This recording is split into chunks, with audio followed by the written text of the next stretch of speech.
Mon ami, jetez vos regards, jetez vos soucis sur lui. L'humilité préserve la paix et l'ordre dans toutes les communautés et sociétés chrétiennes. La fierté les dérange. Là où Dieu donne la grâce d'être humble, il donnera la sagesse, la sainteté et la foi. Être humble et soumis à notre Dieu réconcilié apportera plus de réconfort à l'âme que la satisfaction de l'orgueil et de l'ambition. Mais ce doit être en temps voulu, non pas dans votre temps fantaisiste, mais dans le temps que Dieu a sagement choisi lui-même. Attend-il et ne voulez-vous pas? Quelle difficulté ne surmontera pas la croyance ferme en sa sagesse, sa puissance et sa bonté? Alors, soyez humbles sous sa main. Mettez tout ce qui vous tient à cœur, les soins familiaux, les soins personnels, les soins du présent et les soins de l'avenir pour vous-même, pour les autres, pour l'Église, pour Dieu. Ils sont pénibles et souvent très pécheurs lorsqu'ils résultent de l'incrédulité et de la méfiance, lorsqu'ils torturent et distraient l'esprit, lorsqu'ils nous rendent inaptes à nos devoirs et qu'ils entravent notre joie dans le service de Dieu. Le remède est de prendre soin de Dieu et de laisser chaque événement à sa sage et gracieuse disposition.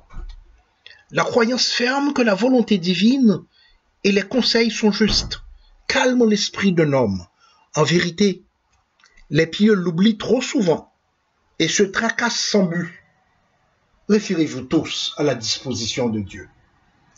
Les mines d'or de tout réconfort spirituel et de tout bien sont entièrement à lui et à l'esprit lui-même. Alors, ne nous fournira-t-il pas ce qui nous convient, si nous nous occupons de lui et si nous nous en remettons à sa sagesse, ainsi qu'à son amour pour prendre soin de nous? Écoutez, tout le dessein de Satan est de dévorer et de détruire les âmes. Il est toujours en train d'inventer qui il peut insinuer à la ruine éternelle. En tout cas, notre devoir est clairement d'être sobre, de gouverner à la fois l'homme extérieur et l'homme intérieur selon les règles de la tempérance, d'être vigilant, méfiant du danger constant de cet ennemi spirituel, vigilant et diligent pour empêcher ses desseins. Soyez ferme, soyez solide par la foi. Un homme ne peut pas se battre sur un bourbier. Il n'y a pas de position sans terre ferme sur laquelle marcher.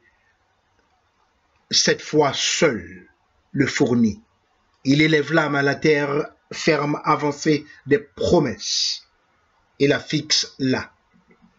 La considération de ce que les autres souffrent est propre à nous encourager à porter notre part dans toute affliction. Et, sous quelque forme que ce soit, Satan nous assaille, ou par quelque moyen que ce soit, nous pouvons savoir que nos frères vivent la même chose. Alors, soyez sobres, soyez fermes, soyez solides, et soyez surtout forts, soyez fermes et tenez bon. Que Dieu vous bénisse et que la paix soit avec vous.